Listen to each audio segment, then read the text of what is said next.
শুধু স্বপ্ন নয়, সেই স্বপ্নকে বাস্তবে রূপ দেওয়ার সাহসী আলাদা করে তুলে ধরেছে ফরিদপুরের সদরপুর উপজেলার খেজুরতলা গ্রামের তরুণ মারুফকে।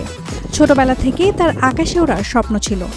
একসময় ঘুড়ি আর বেলুন নিয়ে সেই স্বপ্ন পূরণের চেষ্টা করলেও সেগুলো দীর্ঘমেয়াদী কিছু ছিল না।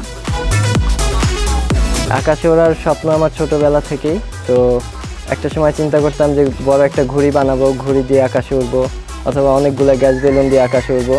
তো একসময় আমি দেখতে পারি যে ইন্টারনেটে এরকম কিছুটা আছে যে কক্সবাজারে উড়ে, ওইটা একটু ভিন্ন, ওইটার নাম প্যারাসেলিং আর এটা প্যারাগ্লাইডার। তো তখন চিন্তা করলাম যে আমি নিজে একটা বানাই। সেই চিন্তা থেকে আমি গত 1 বছর আগে শুরু করি। প্রথমে ছোট একটা রিমোট কন্ট্রোল প্যারামোটর বানাই। তো ওইটা বানায় আমি সফল হই। সফল হওয়ার পরে এরপরে বড়টার উদ্যোগ নেই। এরপরে আস্তে আস্তে কাজ করতে থাকি। গত 1 বছরে আমি এটা বানাইছি। বানানোর পরে আমি সফলভাবে উঠতেও পারছি আলহামদুলিল্লাহ। তো মারুফ জানার চেষ্টা করেন কিভাবে আকাশে ওড়া যায়।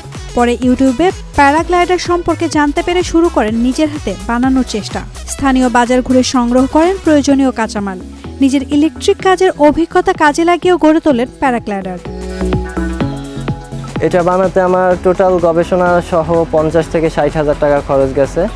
আর এটা বানাতে আমি ব্যবহার করছি রক সুতা আর পলিস্টার কাপড়, রেইনকোট অথবা ছাতার যে কাপড়গুলা, ওইগুলো ব্যবহার করছি। মারুফের উদ্ভাবনী কাজে মুগ্ধ তার আশেপাশের মানুষও। কেউ কেউ বলছেন যদি সহযোগিতা পায় এই তরুণ দেশের গর্ব হয়ে উঠতে পারে।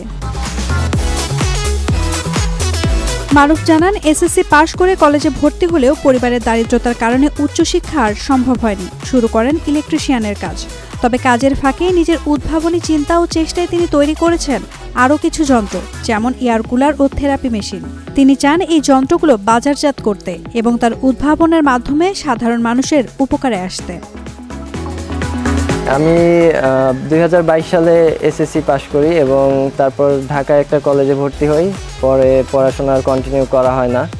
আর বর্তমানে আমি ইলেকট্রিক কাজ, এসি ফ্রিজের কাজ করতেছি। Naomin Nasrin, Daily Sun. For more updates, follow us on Facebook, subscribe our YouTube channel, get the latest update on www.daily-sun.com.